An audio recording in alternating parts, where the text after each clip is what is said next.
You know I'm a degenerate. Well, folks, when you're right 52% of the time, you're wrong 48% of the time. Why didn't you say that? Audience, say it with me. That's why tonight is going to be legendary. Wait for it. Dairy. Good evening. Welcome to this Steelers Sanctuary podcast. I'm Leanne Lohman. We were almost joined by the ghost of Christmas present, Bob Quinn, but he miraculously reappeared just in the nick of time. Dave Ribeiro and Zach Quinn, and we are here tonight to talk about the Steelers' loss to the Eagles yesterday in Philly. We did have three kind of noteworthy injuries to report on that 27-13 loss. Obviously, the most critical one was TJ Watt going down with that ankle injury like late in the game. I mean, from my perspective, that looked really bad. I know I was upset and stomping around the house. I thought he was really hurt. And I was pretty upset that we would even risk somebody that we need as badly as Watt in a game that matters so little at that point. But also Justin Fields picked up 8 yards yesterday on a slide and was apparently injured in that slide, injured an ab muscle. And Dante Jackson has tweaked his back. It's like back spasms. So I think it'll be interesting to see. Tomlin had his press conference today, not Tuesday, because of the short week. And so there was a lot of, his usual, we'll let their participation be our guide stuff as far as those things go for the upcoming game against the Ravens on Saturday. So it'll be interesting to see how that transpires as the week goes on. So guys, in a word or two or three, what were your feelings on the Eagles game? Zach? Not going to take too much from the loss. Just concerning things that I hope don't become trends. Yeah, I'd say frustrating. They had opportunities to get in that game and they blew it. Penalties and turnovers. So yeah, frustrating was my one-word feeling. Yeah, it's been 50 years, 65 since we won in Philly. I actually thought we had a chance to win yesterday. So even though we lost, I was kind of happy to even be in the game in the second half. We'll get into it a little more, but I thought we played okay considering who we were down. I would say I wasn't shocked. I like that one from Relic. Unprepared is a good one, too. Do you feel like that's true, Dave? Do you feel like that's true, Dave, that we were unprepared both from the coaches and the players? On offense in particular. Yeah. I don't think Arthur Smith's game plan was good at all. I think it was horseshit, actually, to be honest. Yeah. You go heavy pack. Let's start talking about that offense. I don't know. I felt like I was expecting with Pickens out, that we would target Freiermuth a lot. I thought, we'll finally get Mike Williams involved somewhat, and Pickens, I think, had Freiermuth had 3 catches. Mike Williams had 1. Freiermuth did have the lone touchdown we made. But Bob, what did you see from that offense yesterday? Yeah, I kind of disagree. No, I didn't like some of the play calling. Ultimately, I thought there was a little bit of creativity. There was an inside toss early in the game, which I liked that wrinkle of, hey, let's not run to the tackles, let's run to the guards. Didn't matter because we couldn't run the ball anywhere. But then with the flea flicker late in the game, I thought to myself, okay, we have finally paid this off after railing about it for 10 weeks with a ball that frankly probably should have been intercepted. It wasn't a great throw. It was forced in there, and luckily it was a linebacker on Calvin Austin, because if that had been a corner or a safety, it would have gone back the other way. That being said, I don't know what it was. I expected more, but, it just started early. Whatever can go wrong will go wrong in Philly. It's just, we always laugh at the Browns and the Bengals and, hey, you're going to do something stupid at some point. Well, we did a lot of stupid things. And frankly, if it wasn't for a fumble, we had a chance to win that game. And it's not all on Najee and we'll talk about this later, but as bad as we played, as bad as the offense really was at times, and come on, our receivers against that secondary, frankly, I'm surprised Russell Wilson even completed a pass. He should get a Medal of Honor for that. I mean, we just weren't very good, but we had a chance to win. So again, I'm grading on a curve here. Last time we played Philly, we were down 8 touchdowns before they even got the defense on the field. That's like ancient history. That's such a different team. That's Matt Canada and Kenny Pickett, and that I nonsense. struggle a lot with I the think comparisons too. I agree. Yeah, with we've you. raised the bar to that since then. I mean, I remember when they sacked Ben 12 times, and it was never a game. Yeah. I felt like was a game, even when it was 27-13, and unfortunately TJ got hurt. I still felt till about 5 minutes left that we had a chance. And again, maybe that's a little Sally Sunshine of me, but again, I'm kind of grading on a huge curve here. I thought we could win. We had a chance to win. We blew it. They didn't. Yes, there were all kinds of factors, but we blew it. We had a chance and we blew it. Yeah. Zach, what did you think about that offense? Well, I feel the need to make sure we point one thing out. That was Najee's 6th career fumble. Yeah. So you can say it was inopportune, but you certainly can't say, "Oh, Najee again," for anyone who does. And we know how I feel about the Najee toss plays. That wasn't his strength. I don't think we should ever do. Regardless, I don't really think we got to see what this offensive game plan could have been. We were constantly in 2nd and 20s, 3rd and 25s, 1st and 25s.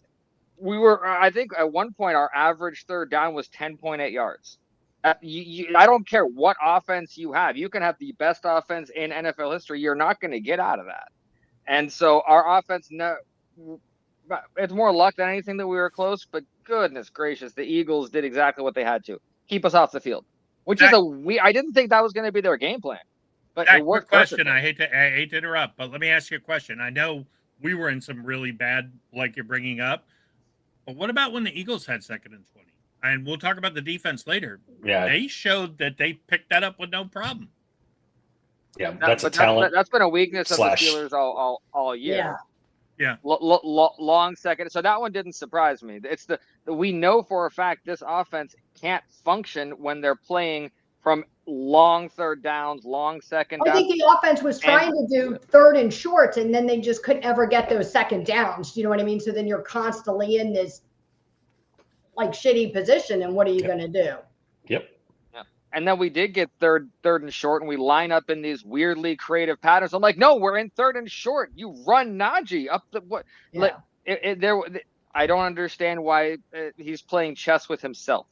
That's what he's doing. Yeah, I mean, Arthur Smith, we need to have a conversation about him. His game plan for this was, a lot of heavy packages, which you're just playing to the strength of the Eagles. If you're going to go heavy, extra tight ends, and try to bully the Eagles' defensive line, what are we doing here? He didn't call a screen or at all in the game. He didn't try to get to the edge.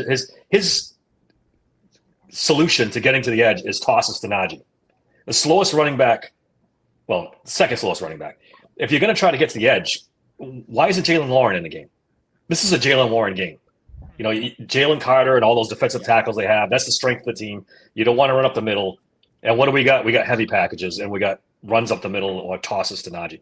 It's bad process. It's bad coaching. And I don't know how much of it is Mike Tomlin whispering in his ear or what's going on, but that game plan yesterday was horrendous. And I get the limitations with the wide receivers being bad. But again, somebody put up that post earlier. Mike Tomlin was okay with it. He told us 4 or 5 weeks ago. He told us at the beginning of the season, I'm okay with the wide receiver room. He gives us all this bullshit of we're getting better. This is getting better. Mike Williams, wait and see what Mike Williams is going to do. That was his quote 2 weeks ago. Wait till you see what Mike Williams is going to do. We're still waiting to see. He's got 1 reception in the last 2 games since we're still waiting, Mike. Yeah. The whole thing was a disaster waiting to happen. Yeah, last week at his press conference, I told you so with the receivers. And I thought Joe Starkey made an excellent point. That was not the time to say, I told you so. Sure didn't tell us so after this game. That's why, with the heavy packages, I kind of get what Arthur Smith was doing. let's face But it. then why not adjust when that's not working? Every other game this season that we've, started off slowly and we've made adjustments, and we just didn't see those adjustments in this game at the half. Well, I disagree. I think there was about 20 minutes of good What offense. a shock. Yeah, well, there's 20 minutes of good offense. There was about midway One through drive. the second One quarter. drive. Yeah, I mean, one. Two, really. And The second one before the turnover, I guess you could, but there was a penalty on that one too. So yeah, I don't. there was boneheaded stuff going on. Yeah, you saw the plan. I mean, you could see it.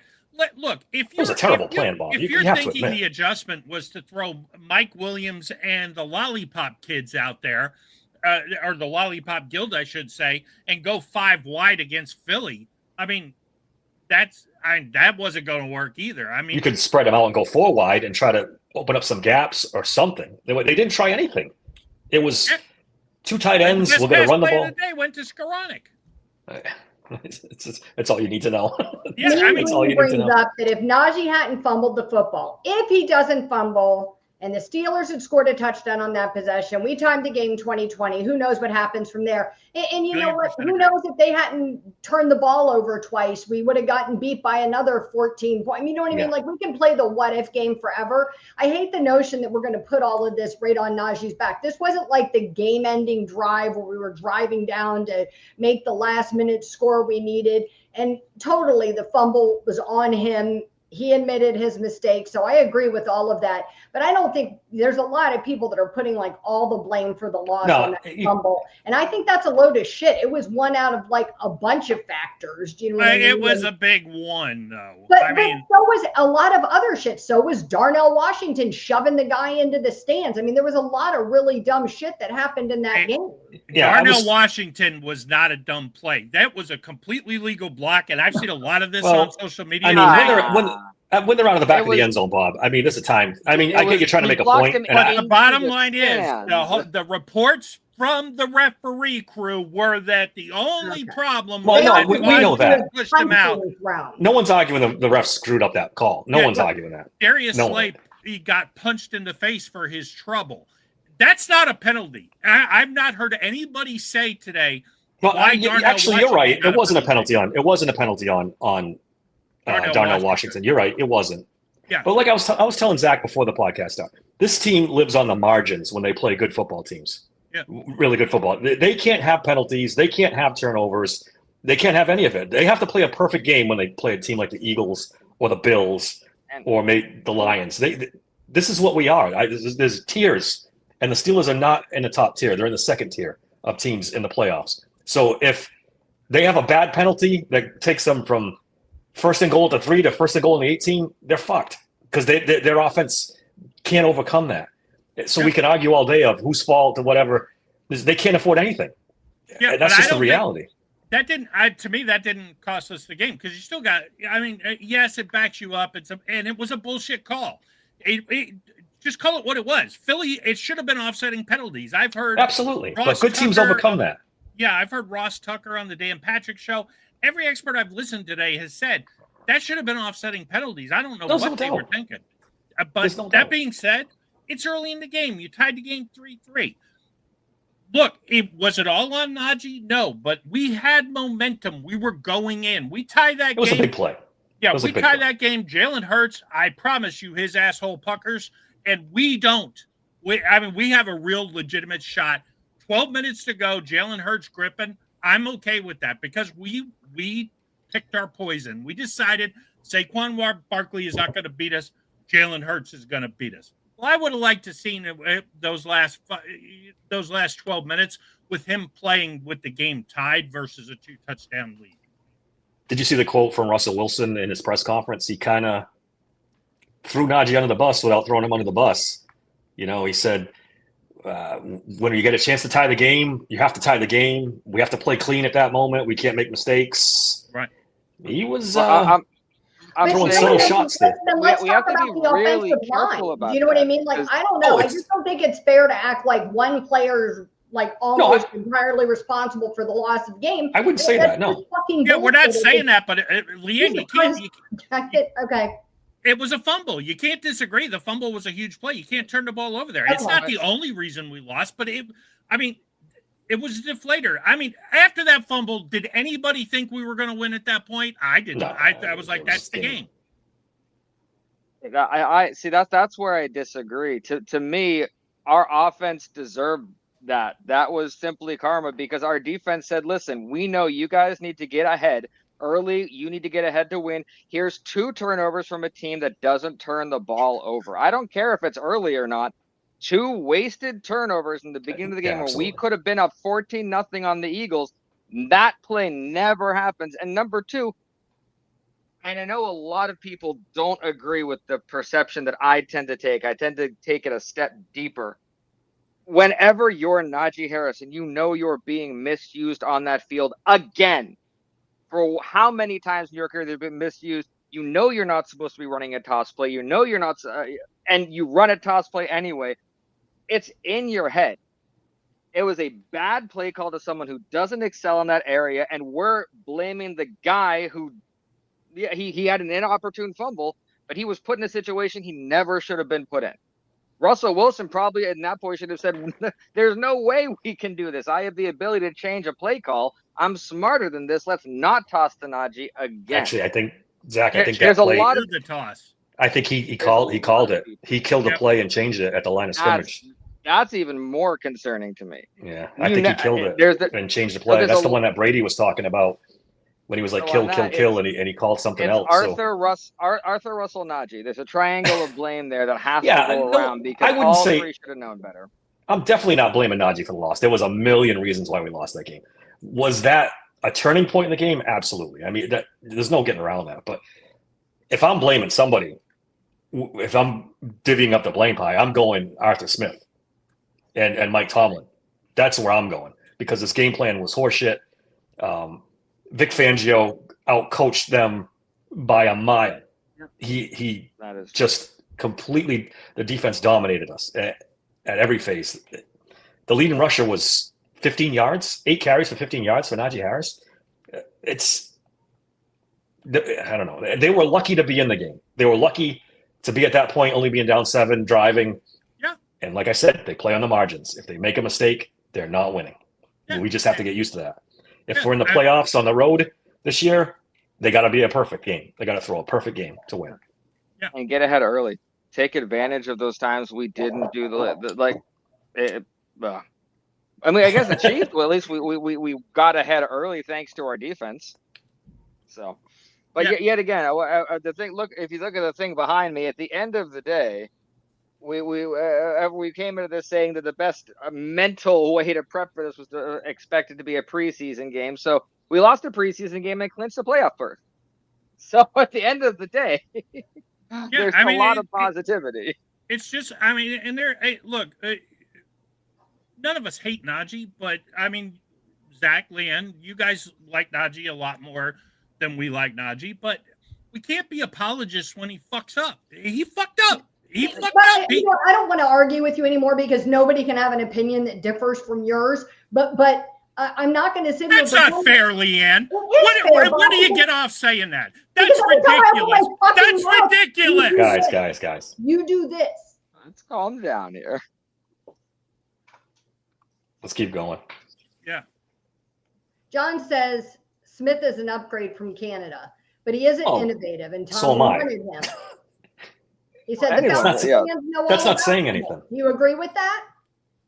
Is he an upgrade from?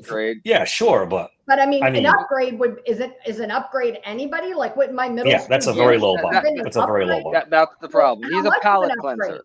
Do you feel like he's a palate cleanser? Like that was a look? Recognizing we probably weren't going to get the most innovative offensive mastermind in the NFL as our coordinator. Do you think Arthur Smith has done enough this season to show you that he's a competent OC in this league? No. No? Flat out, no. I don't. I'm not impressed at all. I think it gets worse as we go along. There's no. That's the problem. And it's we're in this thing again. Where last year we were worried. Is it Canada or is it Kenny Pickett? Now is it Arthur Smith or is it the wide receivers? There's always some kind of weakness on this offense where we can't figure out what the problem is because we start the season out with several problems. So now we don't know. It's hard to kill Arthur Smith when you have Mike Williams and fucking Van Jefferson as your 2 wide receivers. Yeah. How do you? That is true. Every time I try to kill Arthur Like, Smith, it's why like did the offensive line take such a big step back last week? Like, Well, I get because Philly's defense is Philly's solid, defensive you know what I line mean? is. But we've seen them perform well against other solid defenses, and they just got manhandled yesterday. I think that can go back to preparation too. I don't think they were ready for what Philly brought on defense. I really don't. If your game plan is to go in heavy and run the ball into that defensive line, you are not prepared to play the Philadelphia Eagles. I'm sorry, you're just not. If you don't have any game plan to get outside, short passes, screen passes, something to overcome the Philadelphia Eagles' strength, then what's the point? And I mean, you can make the point though that those screens and everything, because their linebackers are undersized but they're so fast, it's not the most effective way necessarily to attack them. It's the only real weapon the Steelers probably had that they didn't really utilize. But look, let's be honest. I mean, Calvin Austin is the only guy who threatens them from a speed standpoint. Jalen's the fastest running back, but I mean, he's not world-class speed on the other side. And you're running into, even when you went to the edges with the toss plays, which we hate, even when you went to the edges, they were making those plays outside. They were making the plays inside.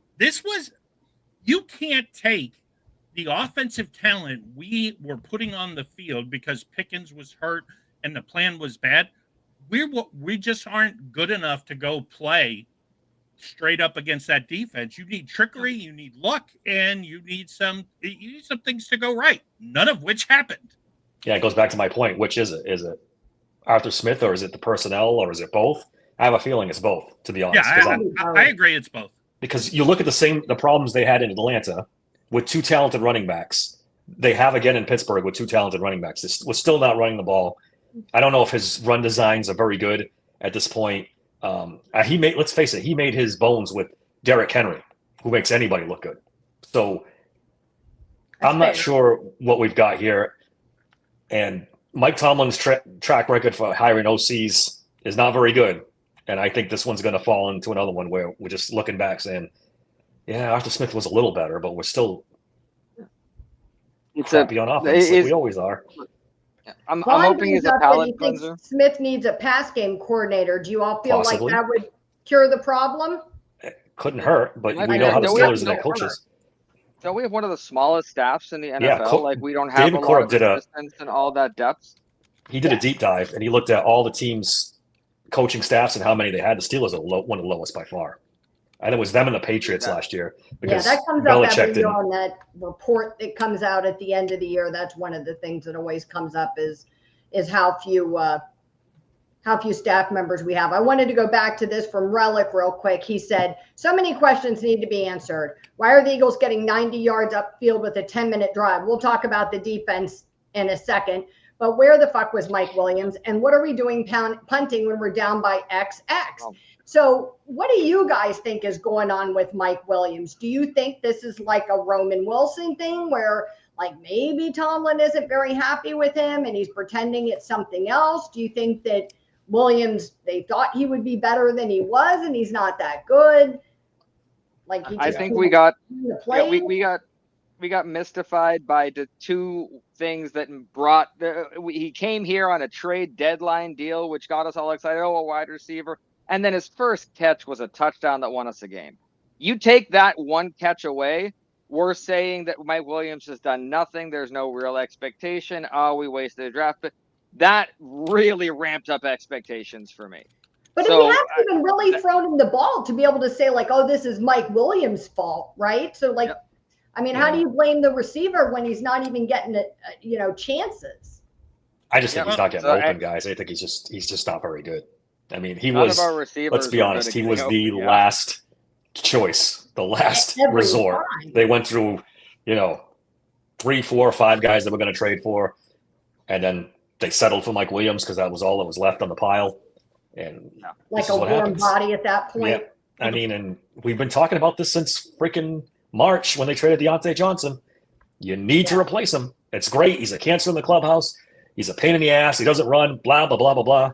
You need to replace him. And you can't replace him with Van Jefferson.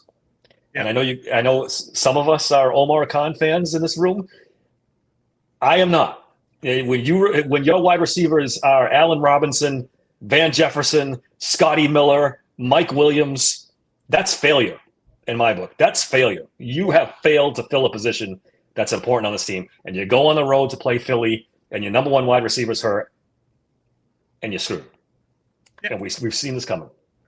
I thought Brady did a good job pointing out yesterday, and he wasn't great overall, but he did a good job pointing this out, that a lot of times the Eagles were shifting the defense to the strong side of the field where the Steelers had most of their receivers running patterns, and they were affecting Russell Wilson. But what I don't think he pointed out, which he should have, was that you were leaving most of the time Mike Williams one-on-one at the top of the screen, and he really didn't exploit it. Now, part of that, I think, is because they had good coverage on him, but I think you're looking to, I mean, at some point you think when you're going over to the tablets in between plays, somebody points out, hey, Russ, everybody's shifting to where everybody's running the routes, and you got one-on-one with a moon ball with Mike Williams up on top.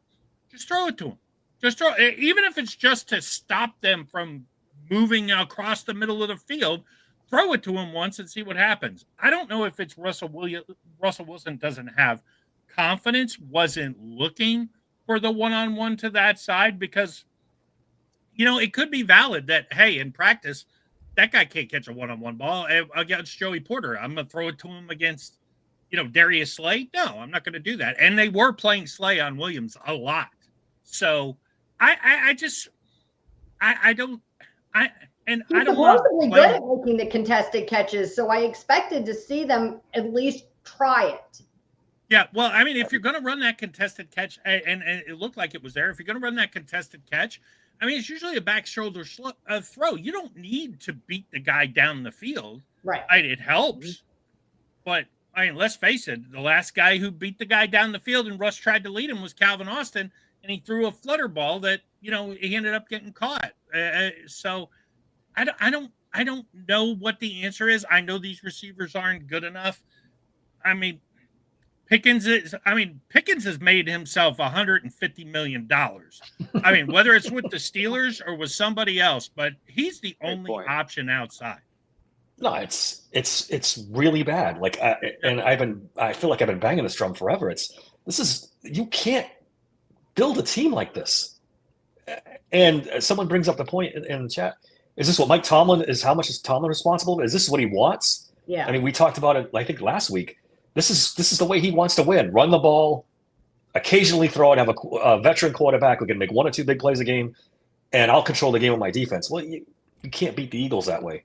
You can't beat the Lions that way. You can't beat the Bills that way. You're gonna get curb stomped. You're gonna fall behind. You're gonna chase, and you cannot catch up if you're behind. And the pass game coordinator question, honestly, Arthur Smith doesn't use one. He's never used one. So you'd have to get the Steelers don't use them. And the Steelers don't. Yeah, you're right. But between Tomlin and Arthur Smith, they've never employed one. So you'd have to really have a philosophy departure. That's why I kind of hope if we finish and win a playoff game, Arthur Smith gets a job off of it. And then maybe we get a little more modern. I'm not personally, I'm happy with Arthur Smith overall because I think he's the only offensive coordinator who can coexist with Mike Tomlin and run a slightly cogent professional offense. Yeah, when Dave was ready to jump off the cliff when they hired Arthur Smith, I said, listen, this is the best guy for what Mike Tomlin wants because 90% of the available offensive coordinators don't run this offense, don't want to run this offense, think it's outdated and everything else. Arthur Smith is willing to run it. Is that good for the team? Probably not, but this is the best choice that they could have picked for what Mike Tomlin wants to run. And so Relic brings up how bad the O-line was yesterday. Everyone equally, no protection for us, no running lanes. I mean, I think that's a pretty fair assessment. Zach, what did you see from the offensive line yesterday? Did it look like Relic said, like equally across the board, everybody was pretty lousy? Yeah, it was. That was probably the most confusing thing to me because I haven't watched all the tape back, but just in a bit, it was haphazard. And these guys have played together for a little while. Isaac Seumalo was letting guys go by. Mason McCormick was deciding to block guys by just pushing him away and then standing there and watching the guy run away. Guys were late. Guys were missing the reads.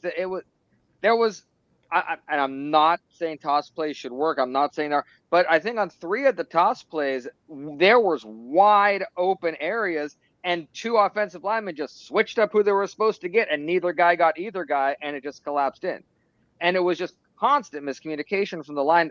I don't know what happened. I don't know why. And one of the more important, unless we're like, you know what, we're going to use all of our energy for the Ravens game. We're going to prepare for the Ravens. We'll play the Eagles in between, but 2 weeks for the Ravens. That's the only thing I can explain, because looking back on it, we shouldn't be that surprised. I mean, you're starting 2 rookies, a second-year guy, and they're going against one of the best defensive lines in football. Yeah, and they're going to have these bumps in the road when you're playing such a young offensive line. I mean, we know Dan Moore is not very good to begin with. So, maybe in 2 years this doesn't happen. But right now, when you're starting McCormick and Frazier and Broderick Jones really out of position against an elite defensive line, this is what's going to happen. Yeah. I kind of agree with Annalee. I think that we had a real shot to win that game. Do you know what I mean? I don't think, like Bob said earlier, I don't think it was a total wash. Do you know what I mean? I thought we had some real opportunities to win. I think we could have won. I just felt like one of those comedy of errors where ridiculous things just kept going not our way or going wrong. Do you know what I mean? And we'll get into the officiating a little bit, but I felt like it was all of those things. Like if any one thing had broken in our direction, maybe Najee hadn't fumbled and the offensive line had done a better job, or some of the officiating had been a little bit fair, maybe that would have helped. Relic brings up, he says, hold on, Dave. When he was at the Jets, he had 12 catches for 166 yards. Now he has 5 catches for 83. That is, it's not that he's not getting open, he's not getting playing time. 12 catches for 166 yards. Is that good? No, Van Jefferson had better numbers than that. Yeah. Well, he didn't get used there either. I mean, was kind of my opinion about him there. Poppy says, how can 31 other teams run a pick route and get open for 5 to 10 yard chunk plays and we cannot? I think that's pretty valid. It's a great question. Very it's a great frustrating. question. Every time we run a pick play, we get called. Every time.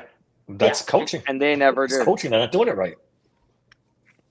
Yeah, John, Dave, I don't think Khan's working alone. Tomlin has his say on personnel in Canada too. Yeah, I mean, you're right. Yeah, he definitely does. I mean, I think he has almost the ultimate say.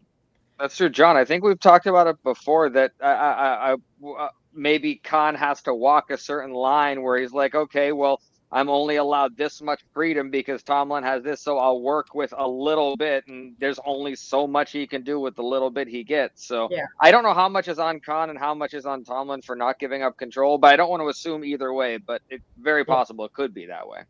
I think this is interesting. Relic said the snap counts for week 15 where Van Jefferson and Calvin had 81% of the snap counts. Scotty at 23, Mike Williams 35, Ben Skoranek at 23. One of the things I walked away thinking in that game yesterday was that maybe with, not having Pickens and feeling like we need to be a little bit innovative, maybe Smith was trying to get like too cute in getting the ball around to people or getting people involved. And, we went away from what I don't understand why we go away from things that work, like Pat Fryer moves. Do you know what I mean? Like even Darnell Washington, why didn't we try to get him a little bit involved? I mean, somebody that we've seen some success with in the past.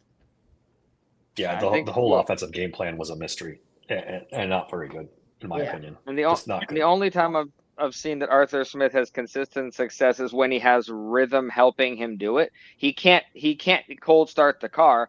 And I'm trying to see. I hope I get this one right. We only had 41 offensive plays. That's the fewest since 1991. And when you only have 41 offensive plays, there's no way you can build a rhythm in that. I don't. That's what it's one of the. I don't remember the last time I have a game where I don't really remember our offense being on the field other than some bad things, some penalties, and then we'll get to the officiating because I'm gonna have an aneurysm. I think that's a good point because that is bad. Look, we all were upset with the offense. Oh, they could have done this, they could have done that, they could have held on to the ball, they could have done. You only ran 41 plays. I mean, at one point, I think in the third quarter, it was 13 minutes to 2 minutes in time of possession. I'm Yeah, sorry, right. but you can't build a rhythm as a play caller, as a quarterback, as a runner, you can't do anything when you're running that few plays. I'm sorry. It seemed like they sat on the sideline for an hour between the end of the first half and by the time they finally got on the field. And then when they did, it was an effective drive. They were coming right back down the field, and then it kind of went away. I know we killed the whole punt thing. We'll probably talk about that a little bit later. But Zach's got a stat on the punt thing. But 10 minutes left. You've got one of the best defenses in the NFL. You probably think to yourself, "Yeah, 4th and 7, we pin them. Okay, this probably isn't worth it. Let's pin them and try to get the ball back with 8 minutes and get 2 scores." Don't love it. I would have went for it personally. But that being said, I don't think it was ridiculously bad strategy. But then you just can't stop them anymore. We gave up in the second half. They didn't quit, but I think they all knew at some point reality set in. I heard on Starkey's show, the handicapper on Friday, said if the Eagles get to 27 points, the Steelers can't win. They got to 27 points, and it seems like they were listening to the Joe Starkey show. Yeah, you want to talk about the punt? To me, that was if you want to throw up the stat, Zach, it's just not. It's cowardly football. It's the best way you can put it. You're down 14, 9 minutes left 10 minutes left in the game. You know your defense is getting run through. You just went on a 5-minute discussion on how the offense can't get rhythm because the defense is always on the field. They were exhausted by then. You knew that. So punting the ball is waving the white flag. I'm sorry. The surrender index, which we just discovered today, this is a great, says. Did not know about this. They got a 16.53. This punt ranks 98th percentile of cowardly punts. I love that thing in the 2024 season, and 95th percentile of punts since 1999. Tomlin's good for one or two of these a season where he just inexplicably he thinks his defense is better than it is what it comes down to. I'm going to punt. My defense is going to rescue me and get the ball back. And it's in games where he's watching them get throttled, mind you, like yesterday. And so when you punt back to the Eagles there, down 14, even if you pin them, well, we saw what happened. Yeah. So let's talk about that defense. What did you see from them yesterday, Bob? Overall, considering they were down to Sean Elliott, I thought they did a fantastic job on Saquon Barkley, except for the one play, which honestly, I thought he was going to go to the house when they did it, but they ended up holding the 20-yard runs. I think they made a concerted effort that Saquon Barkley was not going to beat them.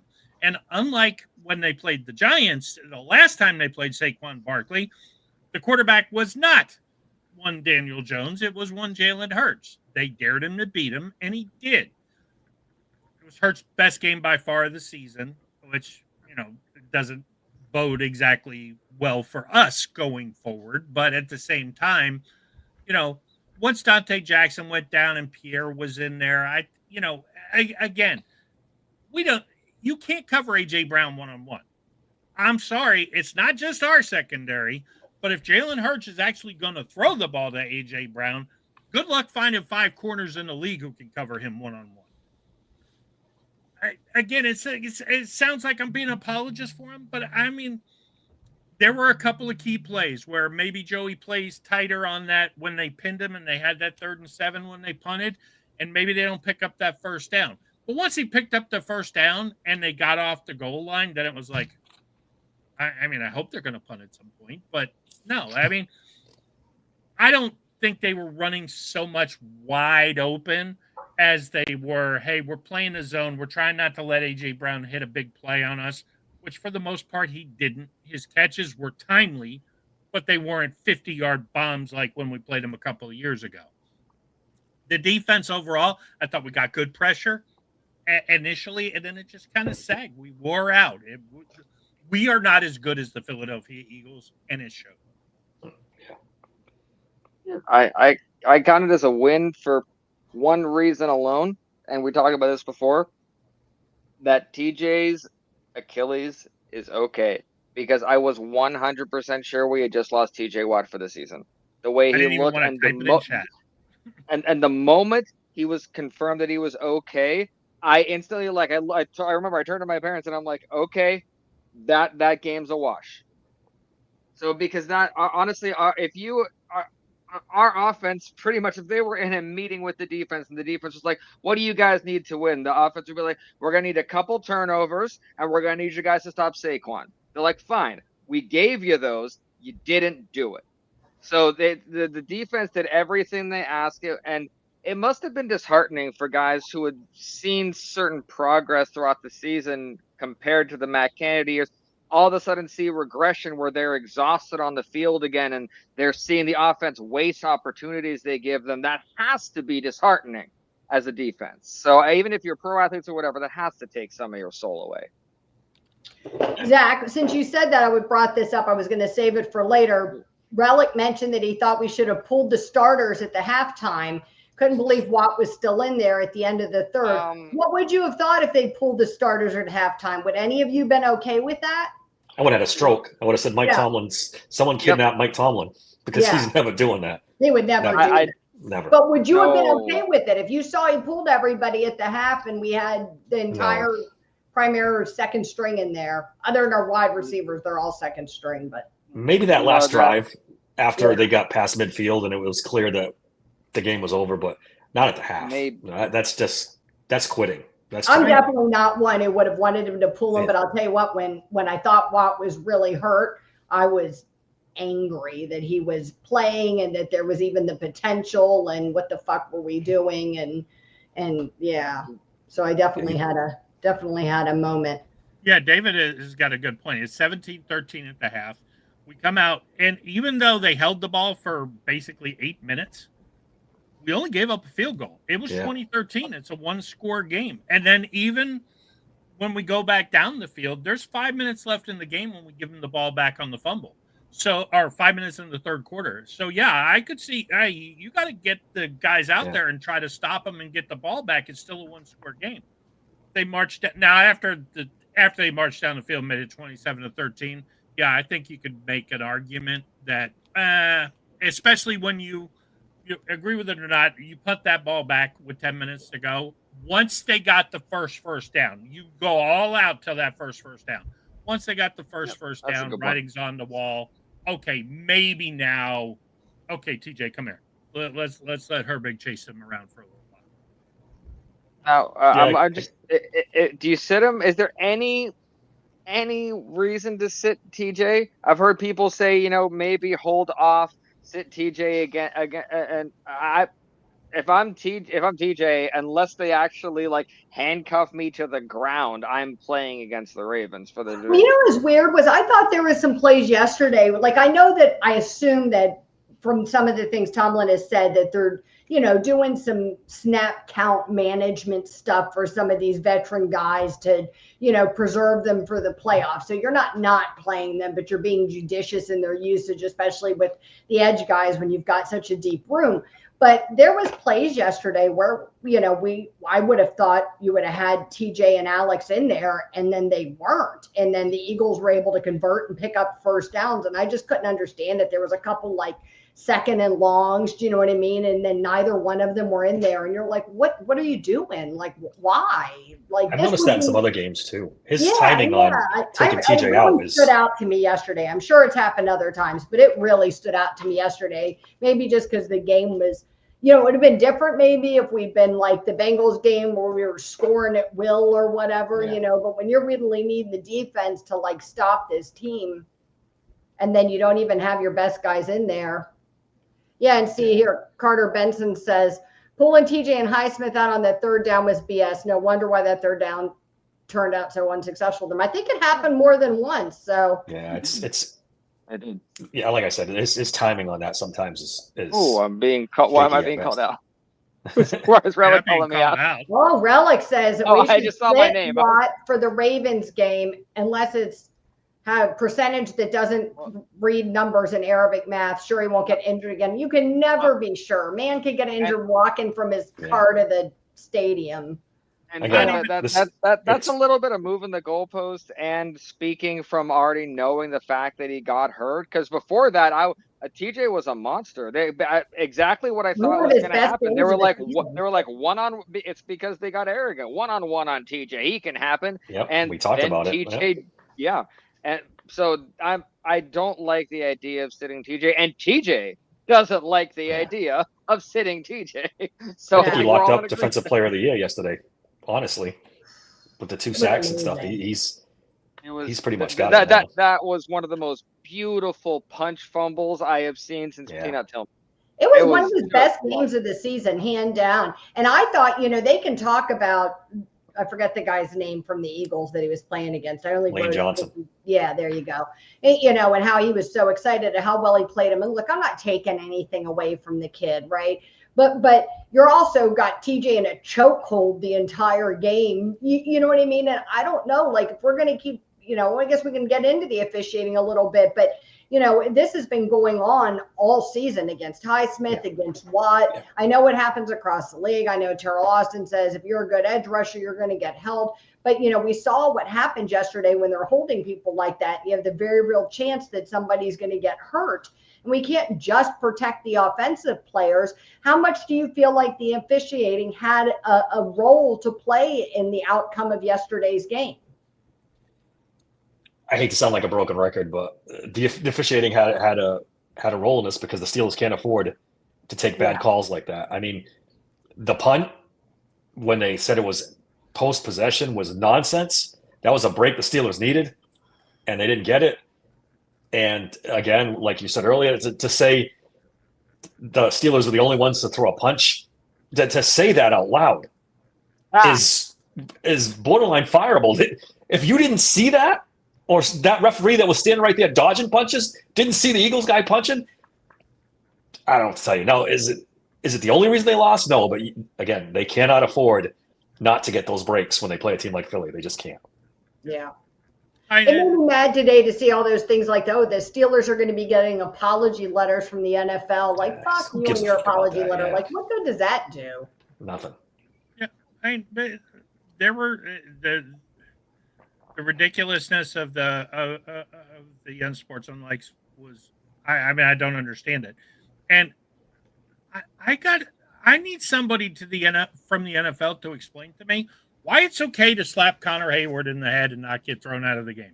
Yeah, I know, because that was blatant, right? There was no hiding that in front of him. Dirty. Yeah, that was dirty. I mean, not to mention the fact that after the slap landed, if you're watching the replay, then you see the ball come into the frame. There's no question it was before the ball was kicked, although I did hear Chris Muller this afternoon say, unless the NFL counts the act of dropping the ball as the beginning of the punt, we're getting in the weeds too much with that. Yeah, maybe you could, maybe they can make that argument. I still don't think that, because they sure didn't show any replay of it other than the slap in the face. I don't get, why is it legal to slap a guy in the face? But let's be honest. Joe Burrow has been, I can count like 3 or 4 times I've seen a Bengals game where he got face mask, no call. We all know what happened with Sam Darnold on a primetime game where Vikings probably still don't win that game. But now looking back at it, Vikings are 11-2. They win tonight. They're tied with Detroit, and they play. What if the Vikings end up as the number 1 seed? You potentially cost them the game. I don't get it. I don't know. It's bad across the league. It was bad yesterday. I don't get it. I don't get how you can allow these things. It's worse than ever. Really, there's no denying it. It's true. I think you ask any NFL fan, any like true NFL fan of a team, they're like, listen, if it would add a half hour to every single game, would you guys want everything challengeable and we'll change it so the refs don't have that much? Everyone would be like, absolutely. If that would mean that the refs don't have the power to take a game away from us, because there was so much that for us, I hate the refs anyway. My parents, I think when I was 11, bought me one of those foam bricks to throw at the TV because they was genuinely worried about the anger I had toward referees at that young of an age. But it seemed like this group of referees read a stack of books vaguely written on the NFL and then trotted onto the field. It was like if AI did officiating, like it was almost right, but not really. And there was one point, and I know it might be a tinfoil moment or whatever, but I am not affiliated with the NFL, so I can't get fined for saying this. I know for a fact while that head ref was calling one of the penalties against the Steelers, he smirked into the camera. I saw it happen. I saw this it was, and when I learn multiple new rules because you're calling them against the Steelers, like that one going over the middle, and the fact that it doesn't count up to a certain point when a place you're making up rules, or you don't actually know how to call a game, and all you remember is the dictionary definition of it. You're bad at your jobs, and it was disheartening that we couldn't just play the Eagles. Yeah, but one thing, Zach, if the game lasts a half hour longer and you get all the calls right, there is no guarantee that these referees, if they go stand and look at something, are going to make the right call. Because didn't they look at the punt? Didn't they look at that punt and still say it was after? Take it out of their hands. Yeah, it was called. They went to commercial. Somehow. Well, supposedly New York looked at that fight and somehow still walked away with. That's crazy. That's insane. They said no video evidence. Yeah. So yesterday it was rigged. So me brings up, it feels like the officials of today's NFL have a vendetta against the success of the Pittsburgh Steelers. Seems to me like they do. Why does it seem like that? I promise you, Mean Group is not my burner account. The narrative I've been saying all year, because it does feel that way. And I know other teams have been subjected to really bad officiating too. I recognize it's not limited to the Steelers, but we're a Steeler-centric show, and that's who we're here to talk about. I know all of my Eagle people have been crying for months about how bad the officiating's been against the Eagles. Well, I mean, there might have been one or two things yesterday, but I mean, compared to the shit heap the refs piled on the Steelers, I don't really know what they could say about that game. They got handed a gift. Well, it'll be interesting to see when fines come out later this week if Dante Jackson is the only one who gets fined. Because if Dante Jackson is the only one who gets fined, because they made such a big deal about the hip drop tackle on A.J. Brown. Okay. And Brady, I thought, did a nice job again saying, hey, the NFL doesn't really want to throw the flags on these. They want to fine him. So if Dante Jackson is the only one who comes out of this game with a fine, with all the punches that the Eagles threw, then, okay, maybe we can start talking about how it's rigged and everything else. Look, I don't think it's rigged against the Steelers. I think it's rigged against almost everybody who doesn't wear red and have a little tomahawk on their helmets. Okay? NFL officiating is beyond bad. And I've said this before, and I'll say it again. Now that you're in bed with gambling, I'm sorry, but the worse it gets, the more it's going to be somebody is going to say this is rigged. I heard it on the PM team this afternoon. Somebody said the games are rigged. Look, I'm not there yet. I don't think there's a script. But I'm sorry, Kevin Donahue, it can happen. And if you're in bed with gambling, which the NFL is, they have got to go above and beyond to clean this up. Because, again, some Karen out there, some Chad is going to lose the mortgage payment, and they're going to start a class action soon. The NFL is going to lose because they have part-time officials. Now, Big Poppy, you said something really quick. I want to address it because Peter King, who second time I've mentioned him today because he's one of the reasons I got into wanting to write about football, got unprecedented access years ago when he was starting out writing Monday Morning Quarterback, and he followed a group of NFL referees. And I'm not kidding. The worst punishment an NFL referee can get is not getting a playoff game. Yeah. That is literally the worst. You can cost a team a game, and they'll just dock you a couple points on the ref thing, and you won't end up being an official for a playoff game. Yeah, he said jobs should be lost. They should be fined just as the players are and coaches are, and jobs should be lost. Where's the review on that bullshit? No, and weirdly enough, the NFL this is where it's almost cruel because the NFL knows that these refs aren't full time. So if they cost them the check that they would get from a playoff game, they're like, that should be enough for them because we know they're not making enough based off of, and we're the only one of the top sports in the North America that don't have full time. The officiating in the NFL is an embarrassment for a very good reason. And Relic brings that up, that they're part-time, they have other jobs, and they should be better trained. All of those things are definitely valid. That also still shouldn't preclude them from losing those part-time jobs.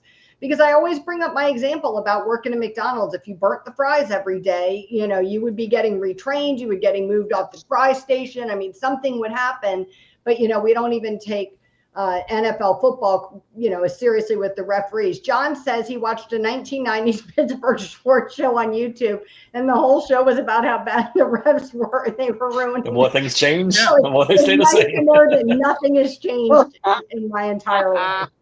And I'm not surprised because my dad died in 94 and he was talking about it back then. So this isn't new. I love it. I Yeah, remember and this as I long as see Carter said I've got a ridiculous statement here. I mean, if we're talking about Which the statement refs, is he talking comment is about? that? yeah, Yeah, I mean, which one? if we're talking about the refs, I mean, look, you can't. The refs are the refs are the refs. You Yeah. want to go back to the 70s? There's a lot of people who still think we get jobbed by the officials because Mel Renfro caught the ball. I don't think he caught the ball, but we've gotten jobbed for 50 years ever since. The Steelers are the reason there even is instant replay. No. Actually, I Big you know Poppy what, says Relic, the Steelers are not in the script this year. I don't believe the script stuff. That takes I don't know. a step too far. That's a little bit too much. And Yeah. technically, Big Poppy, if you want to talk about the script, I do remember a specific year the Steelers were in the script and they took an interception away from Troy Polamalu in a playoff game against the Colts, and we still ended up winning. So the refs can do all they want to take us out of the script. When the Steelers are headed for something big, they're headed for something big. Yeah. So, and I do remember, at least from what I remember, if you beat us and you beat us handily in the regular season, you better hope we do not see you again in the postseason or Super Bowl, because we will beat you. The Yeah. Colts Guys, beat us in that 2005 season. So for me, that's how it works. The script thing's a bit ridiculous. I mean, do you really believe that they can keep how many NFL players there are there quiet about a script with nobody talking? It's a I don't believe that there's like I mean, T.O. legitimately wouldn't a have popped script. off. Yeah, I mean, I don't believe that there's like an actual a script and they tell people on all the teams what to do. But do I think that there's an agenda in the league for what team they want to promote? And that's how I read what Big Pop. all right, that I can. Like there's an actual they're this Agenda year more they're than a about script. There promoting you the go. Chiefs I like again that. and the Bills and whatever. Yeah, Annalie agrees with Bob about the gambling affecting game outcomes. I agree. I think that was dirty Wasn't business there- to get into. They've been Wasn't doing there that in the soccer the in Europe NBA for coach? a long time, though. The NBA ref who found out he was like betting on his own games Donahue. and all that. Yep. And these are refs that are half. This is not their full-time job. They're not making a lot of money. But there's not a lot to say. Why don't they? You're opening up bad doors, NFL. Big Is that Poppy true? says they earn $200,000 to $270,000 for 17 games a year for a part-time job. Man, I need a part-time job. I need a part-time is job not like that bad. too. What the I hell's think I going can on? Not a part-time. There's Goodness gracious. but Annalie says something we brought up before about going the way of full automation, or they can tell if a player's offsides, and some of those things. I definitely think we need to be looking at some changes. yeah, I mean, agree. There's a lot of things we can. Yeah, GPS technology is there. They don't need the chains. I mean, it's already there. They could put a chip in the ball, but they don't. I mean, Jerry Jones is the guy who if you've ever watched one of his interviews, he's all for these referees making bonehead things, because he says if you have this to discuss on Monday, people are focusing on the NFL. I mean, they want it this way. They want us to scream and cry about the refs.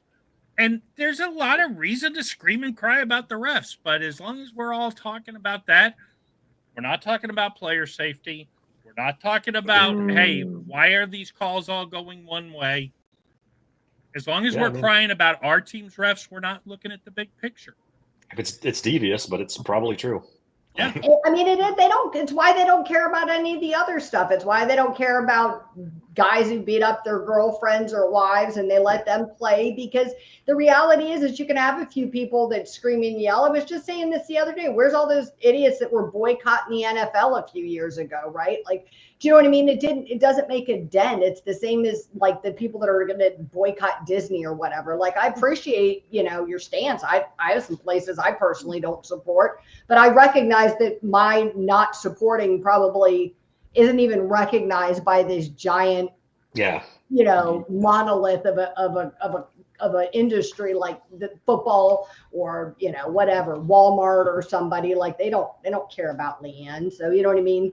And that's what's frustrating. When it starts to make a dent. My last point about the officiating is that a big thing to understand about part-time and what it means is that a lot of these refs have to decide where they're going to use their time when they should be researching a team, researching. If all they have the ability to do is skim the top half of things, then they're going to come in with incredibly biased thing like, oh, TJ gets held a lot, so he's probably going to exaggerate and you're just going to call based on that surface stuff. And they should be full-time refs. They're tired. I don't care. Who knows how many jobs they have? If you're tired, if we're all tired, and if we go into whatever jobs we have that day, we're going to be a little more sluggish. And if NFL ref is human, and all these things happen, and that's why the part-time legitimately matters. It's not just the pay and all that. These people should only be focused on making sure they are not the focus of the games and they don't decide it. That should be the biggest thing for me as a ref. Well, at one time, and this was through the 70s and 80s for sure, there was, and they always used to make a big deal about this. These were part-time guys, but guys like Mark Brighton and some of the other guys, they would talk about how these guys are CEOs and they make tons of money. So this part-time thing is they're above reproach and integrity. I got news for you. The guys on NFL fields refereeing right now are not CEOs. These guys, no. I'm telling you, this is going to happen. And it's what, NBA thought they were too big to fail. Now they've lost half their viewership in the last 10 years. NFL thinks they're too big to fail right now. NBA has been in bed with gambling a lot longer than the NFL. You get in bed with gambling, sooner or later it's going to bite you, unless your referees really are above reproach. We don't hear it as much in baseball. Not that there's not bad calls in baseball, but the umps are full time. Lord knows they go on strike every other year. So, I mean, I don't understand why $1 billion business. Look, if you got Bill Gates out there refereeing the game, you ain't worried about whether he's getting paid off. You got some of these other people out there who are making $270,000 a year, which is great money. I wish I was making it. All of a sudden, they're going to look at this $1 million business and go, "You pay me how much to make what call?" The good old boy system is alive and well in the NFL. Do you know what I mean? Between the Jerry Joneses and the Robert Krafts, and now you've got these like legacy type officials, like Hockley and some of the others whose dads were officials, and they carry this name on, and it really is. It's like the good old boys club in the league, and it's they can pretend like it's something different. Do you know what I mean? But it's not. It's not. It's the 1950s with the way they run things, and they'll do whatever they want until it blows up in their face. And maybe in that regard, maybe gambling will end up being a good thing. Maybe gambling will be the thing that brings about change. It just doesn't feel like any of the change is moving in the right direction, not in the direction any of the fans want. Because the last time, if the Fail Mary didn't make you actually get your shit together and have the refs you needed to, you're never actually going to do it. Because that was a national embarrassment to the NFL. And now it's just a funny story we all tell. Yeah. So, it happened in the Saints game. The Saints, they stopped the clock for no reason and let the Saints line up to spike the ball and get one more playoff. They didn't get the 2-point conversion, but that almost affected the outcome of the game completely. Yeah. They stopped the clock for people money because 6 seconds. Well, so final thoughts on the game yesterday. Anything else we didn't talk about that you guys are burning and itching to get off your chest? Mainly the positives that at the end of the day, we walked away from it with a TJ Watt that is not done for the season, fairly healthy. We are 10-4, leading the AFC North. We have clinched the playoffs. There's a lot of positives, and the Steelers have shown us before with the Cleveland snow game that we can have aberrations. I gotta trust that maybe this is another one, and when we see them again, if we see them again, we'll be more ready. But I do know George Pickens' hamstring earned him a lot of money this week. Yeah, do we think he's playing this week? I don't know. I don't know. I- think it's, Borderline. Maybe. huh? It's Yeah. borderline. I think if it would make it worse like at all, Cavalli they'll says he hold him. doesn't think so, but he doesn't think they should play him. He said, unless you're 100% sure he's 100%, we saw this weekend, you can't win without him. Do you know I what kind I of agree mean? with Cavalli. So why are you going to 100%. play him if you don't absolutely need him? And we Yeah, clinched the playoffs. It's a different mindset. I'm not used to it yet because a lot of people are like, "Oh, sit the players." I'm like, "No, we absolutely. Oh, we've clinched. Well, I guess we can actually start." I'm not used to this yet. It's not a surrender. It's a strategy, and I'm not used to that. Yeah. Yeah, I'm over I this. I'm agree, ready Mean to Green. focus on the Ravens. Go win the division. Then Yeah. On to everything else, Ravens. this Eagles game, we forget about this Eagles game And positive. and move on. Positive. Let's focus everything on. beating Relic Baltimore says real today. quick that something we didn't talk about was Queen Whoa. needs to stop going for the big time hit and just wrap up his arms and tackle. He didn't have a good game. Tackling sucked yesterday. Like They were in across the double board. digits No for missed corners. tackles at least, Yeah, if in a not in the rut. 20s. It was bad. Before We that, haven't Herb really been Dante bad at Jackson looked terrible. Oh, Dante Jackson is. Oh, This secondary, Joey we didn't Porter hit got on it. juked. With Minka Fitzpatrick Bad. playing more in the box, they got exposed as being awful at they got coverage. embarrassed. They're not good. Yeah, that was bad. And look, it was one game. Anybody who thought we were going to run the table, come on, we weren't. We weren't Yeah. even going to run the table in these 3 games. We need to beat Baltimore. Yep. Hopefully TJ's ready. Sounds like Mike Tomlin said the old leave the lights on. TJ needs to be 100% though. That's what I will say is I want to see him. If you're going to put him out there, don't put him out there half speed. And watch John Patrick Elliott. Mahomes too. It might be a weird Chiefs game too, so that might be weird. Yeah, that and that's the silver lining of this is Patrick Mahomes has the same injury as TJ Watt. So maybe for our Christmas present, we'll get Carson Wentz, which would Yeah, I how don't many know times why have we this seen this, though? hilarious image of the two just hopping on one foot, just across from each other, just trying to evade. We've seen Patrick Mahomes be hurt before and limp his way to a Super Bowl, so I'm not buying That this is injury true. as anything. Yeah. Oh, yeah, but I don't think they'll play. If they win this weekend, I don't think they play him against us. They would be stupid to play him, but Yeah, that's true. I didn't think of that. They could probably wrap up the 1 seed, right? If yeah, I'll come close to it. I don't. Yeah. I mean, I don't think they need it. That's possible, So, especially on we'll see. the stupid Wednesday game, which is ridiculous too. Yeah. They talk about player safety, and you're playing them 4 days apart. 3 games in Twice. 11 days. It's Twice. just retarded. Twice this season. It's crazy. Well, we will be back tomorrow, which is Tuesday, to do our good, bad, and the ugly at 6:30 p.m. Then Wednesday morning, we will be doing our special Hard Knocks edition Wednesday at 10 a.m. Thursday, we will be back at 6:30 to do our preview of the Ravens game. And then Friday at, Dave, what time is it? 8 p.m. 8. Oh no, we switched it to 5, right? No, it's When- at 5. 5 this Yeah. week. Sorry, 5 p.m. 5, on yeah. Friday for legendary picks. And My bad. David, maybe he'll redeem himself. And if that's at all confusing, watch our social media because we're going to be Yeah. releasing a graphic of our schedule so you guys can keep track of it. Because thanks to you guys, we've expanded faster than we expected to, and it's going wonderfully. So keep showing up, and we'll keep expanding. We're enjoying this. And thank you, John. Yeah, special shout out to the chat. You guys are really helping us with the algorithm. You guys do a fantastic job. Thanks so much Yeah. for showing up every time. And Relic, John, Mean Green, everybody, Anna, everybody who's commenting and asking questions. Big Poppy, who's apparently a fan of mine. So Yeah, absolutely. I mean, thanks so much. And even if you watch the show after the fact, drop a comment. We appreciate it because, like I said, it helps the algorithm. Yeah, we definitely appreciate it. Thank you all so much. Have a good night.